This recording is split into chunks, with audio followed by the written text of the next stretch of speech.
Wavical is an award-winning data and analytics company based in Chicago with a national presence. As a provider of award-winning cloud data, analytics, and AI solutions and services, Wavical combines deep technical expertise and industry knowledge with the proprietary automation tools to support the rapid shift to modern data architectures, real-time insights, and AI. Wavical Data Solutions is proud to grow through almost 100% referral.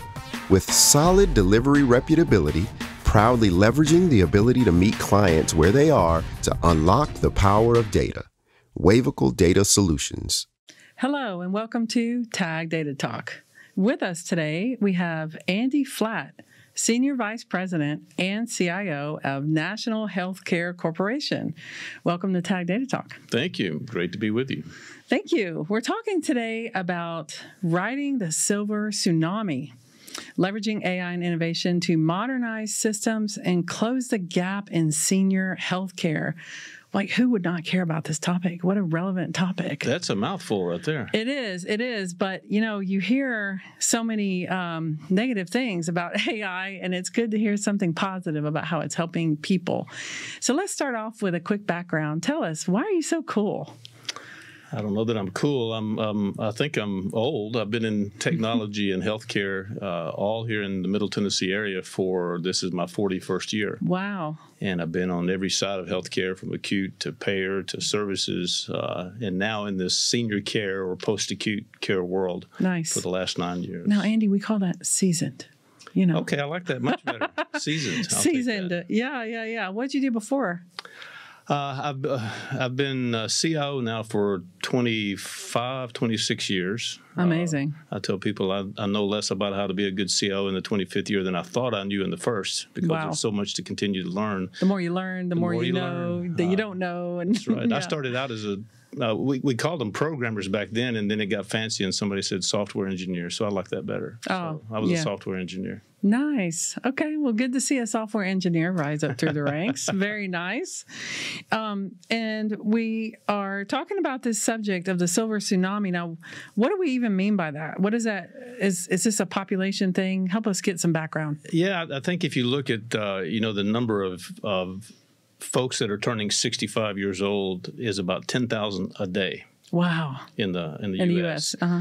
And that baby boomer wave, if you will, and I'm the last of the baby boomers, but those that are turning 65, and then that wave of those that will need senior care, when they go into Medicare, and then in later years when they need more assistance, nursing homes, different things. There's just a lot of folks that are aging in, and so there's going to be a wave, that tsunami, in particularly the next 15 to 20 years. And so the question is, how do we manage that? What are we going to do?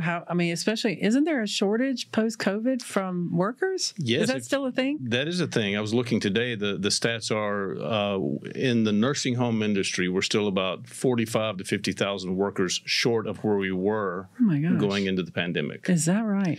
And if you look at two things really that are the tsunami of growth with those that are aging in and needing senior care, or that will be, and if you look at the available workers and it's not just a nursing home phenomenon. It's healthcare. It's all areas of workers. There's just fewer of them. Right. And there's going to be fewer of them. I saw a stat that was very interesting. Our industry looks at how many 3-year-olds are there, because in 15 years, that's the 18-year-old high school senior that we're going to look to recruit to be in those entry-level jobs. Right. And that's been on steady decline for years now. And so as that continues to decline, while the need continues to increase, we've not only got a tsunami of those aging in, but we got a problem of there's just not going to be enough workers. Yeah.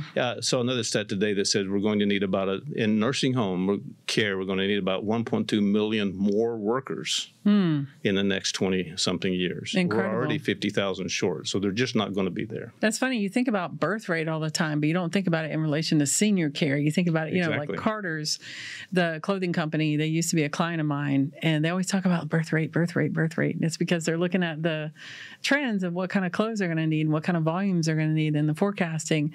It's also a big socioeconomic indicator for lots of different things to look at birth rate. But in this case, it has to do with the complexities of what are we going to do, especially as people, are they living longer? Aren't they living longer still? I know there was a dip for a while. And that trend since COVID may have changed a little bit, but they're certainly living longer than they did 15, 20, 30 years ago. Right. Okay. So how did you get into the intersection of technology and senior care? Because a lot of times when people think about senior care, they think about it as a very human element, and it's a very personal thing, and like, human touch and human, management and human operations. But what about the technology side of senior care? Tell us about that. It's interesting. I've been in healthcare in different aspects. I mentioned I've worked on the acute side or the hospital side. Before coming to the job I'm in now in senior care, I worked for prison and jail healthcare. But when people say, well, what do you do in a nursing home? And in my mind, and this is just my definition, but I put things in two categories. There's things of accuracy and things of dignity. And the accuracy isn't just technological. It's all the things of making sure, if it's your grandmother in a nursing home, it needs to be fed, to be taken care of, all the what we call activities of daily living, medications, healthcare, all of those things are important to get right and to be accurate on. But it's also, and I look at it as sort of a mission-minded type job. All of the folks that work in nursing homes, that they do it with a passion towards serving those that can't, and oftentimes can't serve themselves. And so that dignity side of it, sometimes in the middle of the night when someone's loved one passes away, and it's one of the workers in the nursing home that's sitting by the bedside holding their hand, and the last person they see, you become their family when they're in the facilities, particularly those that are in there for a longer period of time. That dignity side, and where it sort of comes together, is the accuracy side has historically been done very people-oriented, particularly in senior care, has lagged in many ways the rest of health care. Been very paper-driven. Back office has been very paper-driven. Electronic health records came in later in the nursing home industry than they certainly did in the hospital industry. So all these things were people-oriented, and so if you start to look at the things from an accuracy standpoint and say, okay, what are we don't have enough workers. If that's we don't have enough today, and if you say, well, we're not going to get more of them tomorrow, and there's going to be more of a need. So what are the things in the accuracy category can we be innovative on, and can we automate, and can we use technology, AI, and I know we'll talk about that in a bit. AI is ushering in all kinds of opportunities to do those things that people can do, but computers can also do. Right. So that we free up the time, particularly on that dignity side. For the things that only people can do, let's make sure they're available to do it. I see. Okay. Yeah. So take away what you can. So you're never going to out-arm wrestle a machine, right? Use a machine for things like that. You're not going to overcode or outcode a machine. So if there's certain things like that the machines can take, give them that part so that the humans can handle the other side. So is it kind of, in a way, are you sort of saying that the machines are in charge of sort of that accuracy side, and then maybe the humans are more on the dignity side, or is there sort of a blend? I think that's a good characterization. Okay. On the accuracy side, and I think a lot of technology is starting to help in the back office function. There's a lot of people in those seats traditionally. And you're seeing a lot of robotic processing automation. Right. And when that starts to meet agentic AI to do things, it's just a lot of repetitive work that humans have always done. How can you start to replace that? And interesting, one of the concerns people always have, well, is AI going to replace my job, and am I going to lose my job? And the answer in our world is no. We need people. We just need to be able to do more with the same number of people. Right. Because we can't hire them. That's the challenge. So that back office, we can not only do more through bots going out and hitting a website to determine insurance eligibility, for example. It's a person doing that now. I think you'll see more and more of that happening back office, so that the conversation can then be what clinically then can we use automation to do? Because at the end of the day, in healthcare, different than any other industry, if you get something wrong, It's lives that you're working right. with. You're not just mismarketing or something. You're Right. not giving the wrong message for a company or making less revenue or, Right. cutting fewer costs. You're potentially hurting people and, they could lose their lives. Exactly. So what are those things that technology can start to do? For example, the average shift on in a hospital, in a nursing home, any kind of environment, a clinician goes in and takes vital signs, takes blood pressure, temperature, heart rate, oxygen saturation, all of those things done by hand.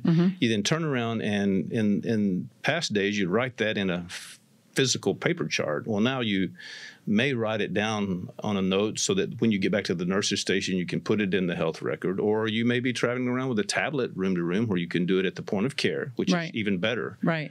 But for vital sign monitoring, for example, there are devices today that just do those things. It'll just go in.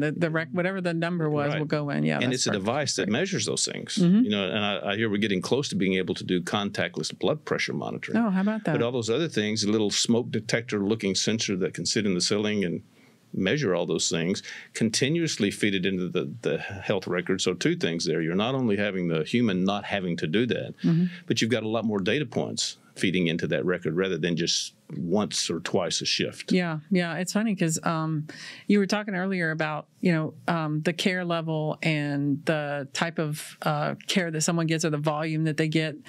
And senior care is very expensive, isn't it? It is. You would think that there's even more.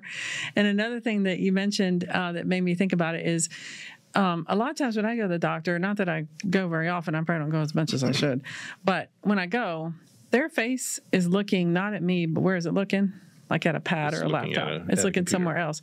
And so we gotta figure out how to shift that, right? And that's what you're saying is like let the machines manage the things that the machines can manage, especially the back office or the more accuracy based, whereas the humans are managing the empathetic, the touch, the listening, the things that the humans should be handling. So if we think about the technology side and where this should be sort of picking up some of these types of tasks, are there barriers that you're seeing? Maybe some of them are cultural, or maybe some of them are just like, we've always done it this way. What are some of the barriers for really getting innovative technology in senior care? Yeah, I think you hit it when you said cultural, and it's not like any other major technology shift in the past. You'll remember when you could put your credit card on the web to buy something. Oh, yeah. You remember the cultural shock? I'm not putting that in the computer. Well, people are saying that now about nanobots. I'm not going to put nanobots in my bloodstream. Of course you will. Of course you will. and of course, I take my card and I swipe it on I don't even insert it now. I just touch something and it does its thing. I think it's going to be more cultural. There's always that fear of, and this is a big discussion in AI, is accuracy. Yeah. Bias, hallucination, all of that is a concern. But they'll get that worked out. I think one of the most interesting opportunities is going to be for ambient listening. Oh, yeah. And not only if I'm in the room with the patient, I start having a conversation about things I would normally be data points that I would put into their chart. It's just part of our conversation. Two things. Number one, I'm able to look you in the eye. I'm able to hold your hand. I'm able to talk to you. And we can hit those, AI can pull those pieces of information out, but it can also look at the tone and discern some things other than just the discrete data point and put that in.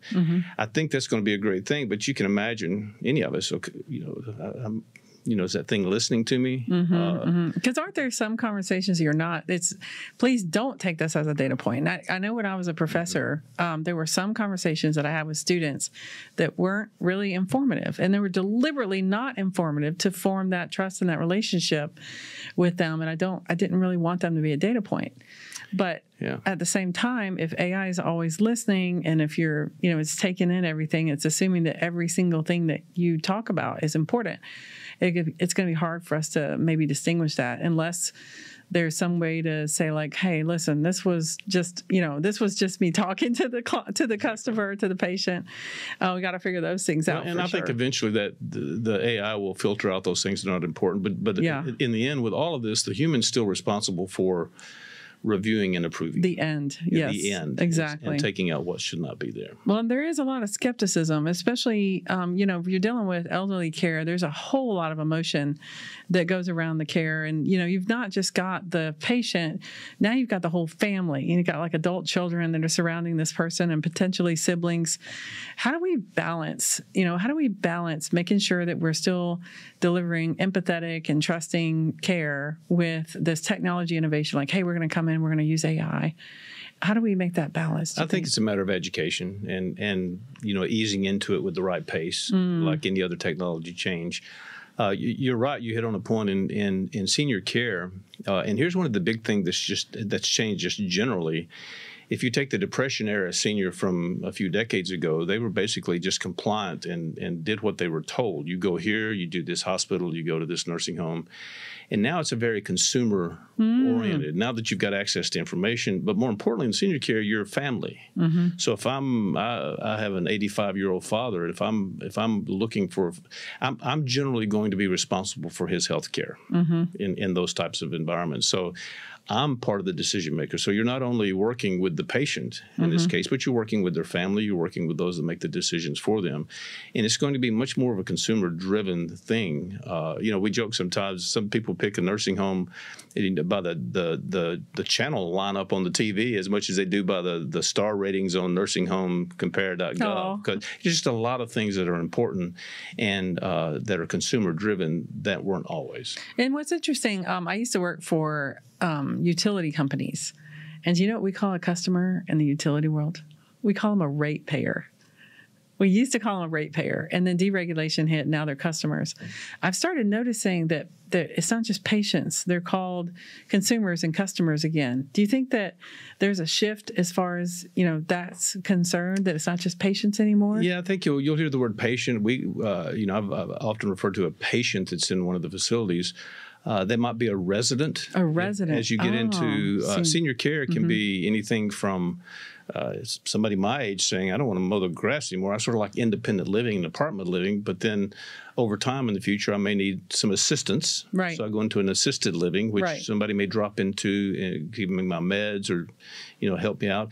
And then down the line, I need skilled. So it's a progression. Wow, that's so intriguing because it's not something we think about every day. And my parents passed away super early, and so I don't have a whole lot of relationship with older people and seeing people age that are in my family.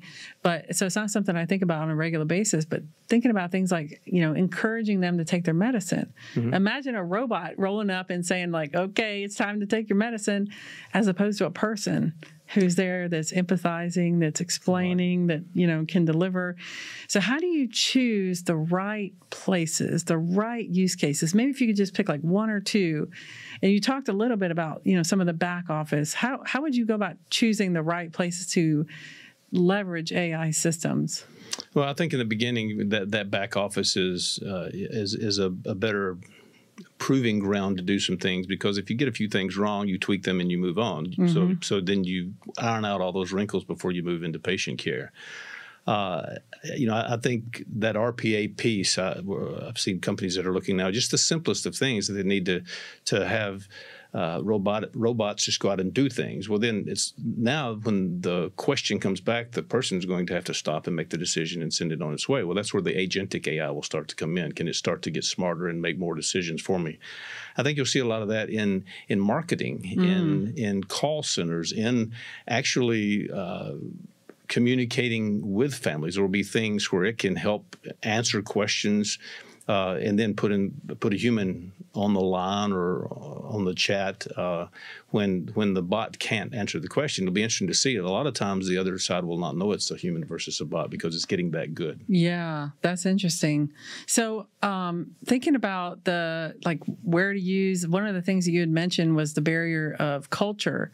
But what about other things like the data, the skill sets that are needed, the technology, and gosh, let's be real, the investment. Like you're gonna have to pay a lot of money. What about some of those items as far as really getting innovative with AI in senior care? Well, some of the most innovative things are in concept some of the most simple. So, for example, healthcare still runs amazingly in 2025. It still runs on fax. Amazing.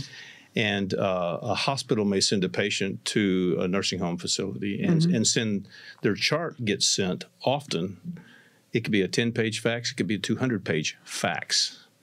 And so as simple as somebody right now going through that fax, and because you need to glean what is the insurance carrier, you need to know what kind of medications are on, other pieces of key information that a human's just sitting there combing through a fax. What a miserable job anyway, what right? A miserable like job. That's terrible. And computers can easily do that. Right. We've got technology now that can take that very easily and start to pull out pieces of information, put that on the screen. Is this what you're looking for? They're on this medication. Make sure you have this medication ready for them when they come into your facility. So not so disruptive that you're breaking. I mean, even we're talking about using fax still. Yeah. So you're still using the fax machine and you're still getting paper, but now you're using at least computer vision or some kind of reader to at least look through that information more efficiently. Yeah, and one of the things I'm passionate about, do you put a lot of AI capability to read a fax? Do you use AI to treat the symptom of the data? Right. The symptom is it's coming as a fax rather than why am I not working? And this is just to backtrack a little bit. I've been doing this 41 years. My first job was, we didn't call it interoperability back then, but we talked about systems talking with one another. Yeah. One of my mentors is passionate about, we've got to make sure these things talk to one another. Right.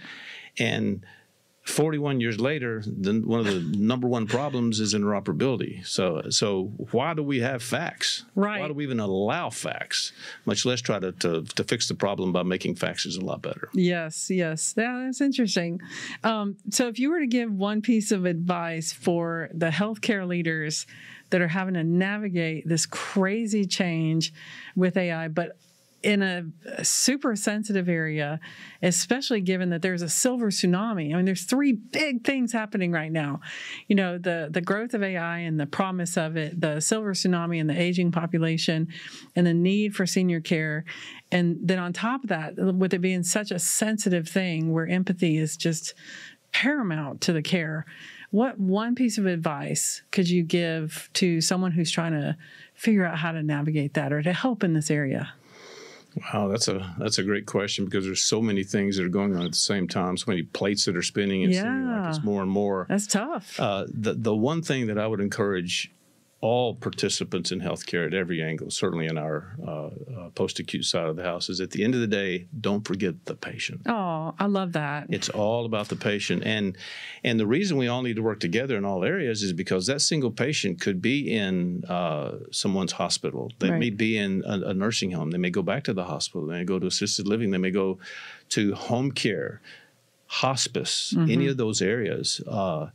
And they sort of get lost in the shuffle. So as we traverse this new technology chapter, which this chapter of AI is unlike most any others. It's not just something else with a new name. This is really it's different. It's different. A lot of people. That's a very interesting point.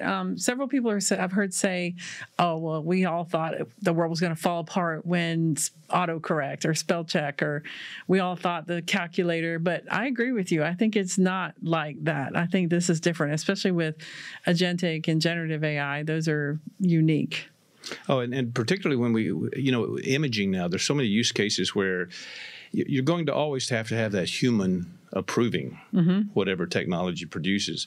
But the speed at which technology can present that case, and a radiologist, for example, who can sit there and do 2, 3, 4 times as many interpretations in a day because it's teeing that up. But again, at the end of the day, that patient and we'll send a patient. Healthcare send a patient around. They had an MRI yesterday in your facility. They come to mine. I need an MRI. I'll run it again, and we forget it. At the end of the day, there's a patient in the middle. There's a person here. Yeah, and we can do much better in sharing that data. Oh, I love this. That's great. So, really, the final piece of advice is don't lose the patient in the middle of all of it. Like, don't forget that AI should be centered around the patient, and that it should be all about the patient and their needs. That's great. Absolutely. I love it. Thanks again to Andy Flatt for speaking to us about riding the silver tsunami, leveraging AI and innovation to modernize systems and close the gap in senior healthcare.